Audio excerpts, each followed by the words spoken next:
সাফিন তো আমার পেটের ছেলে, একটা মাত্র ছেলে সন্তান, সে যদি আমাকেই তেড়ে মারতে আসে তাহলে আমার অগোচরে ওই বৌমার সাথে সে কি আচরণ করে আপনারাই বোঝেন।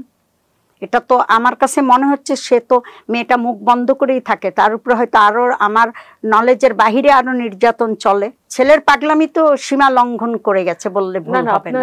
ছেলের বউ এ ব্যাপারে কি বলতে চাই? সে কি কোনো কারণে তার হাজবেন্ডের উপর বিরক্ত? না, সে মেয়ে হিসাবে অনেক লক্ষ্মী মেয়ে, সে নীরবে আমার মুখের দিকে তাকিয়ে হয়তো সে এগুলাকে সহায় করে যাচ্ছে, কিন্তু আমি তো এটা নীরব দেখতে পারি না, কারণ আমি তো তাকে হাতে ধরে নিয়ে এসেছি এবং সে একটা ভালো মেয়ে। এবং আপনার নিজেরও অনেক দায়িত্ব আছে, যেহেতু আপনি মেয়েটাকে পছন্দ করে আপনার বাড়ির বউ করে এনেছেন। নিশ্চয়ই নিশ্চয়ই, পুরো দায়িত্বটাই তো আমার, যেহেতু দায়িত্বটা আমার, আমি নিয়ে এসেছি, রেসপন্সিবিলিটি আমার, তাই আমার ছেলের সবকিছু অন্যায় আচরণ, উগ্রতা, এগুলো তো আমি মেনে নিব না।